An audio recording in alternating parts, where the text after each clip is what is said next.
Iran menyatakan akan melanjutkan serangan ke sejumlah negara seperti Uni Emirat Arab, Qatar, Arab Saudi, Bahrain, Oman, dan Israel hingga Amerika Serikat menyerah. Di tengah eskalasi konflik ini, Iran juga disebut siap menggunakan persenjataan canggih, termasuk rudal hipersonik, sistem berpemandu laser, hingga amunisi klaster.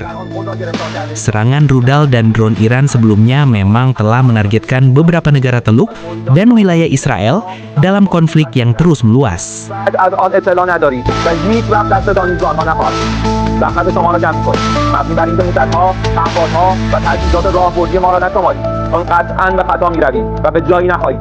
شما باید تاوان تجاوزی که آغاز کننده آموزش‌ها ملت شرافتمند عزیز و مسلمان تبدیل شدید. با توکل بر خداوند متعال جنگ تا خواهی ذلت و پشیمانی دائمی تکلیف و تصمیم شما ادامه خواهد یافت.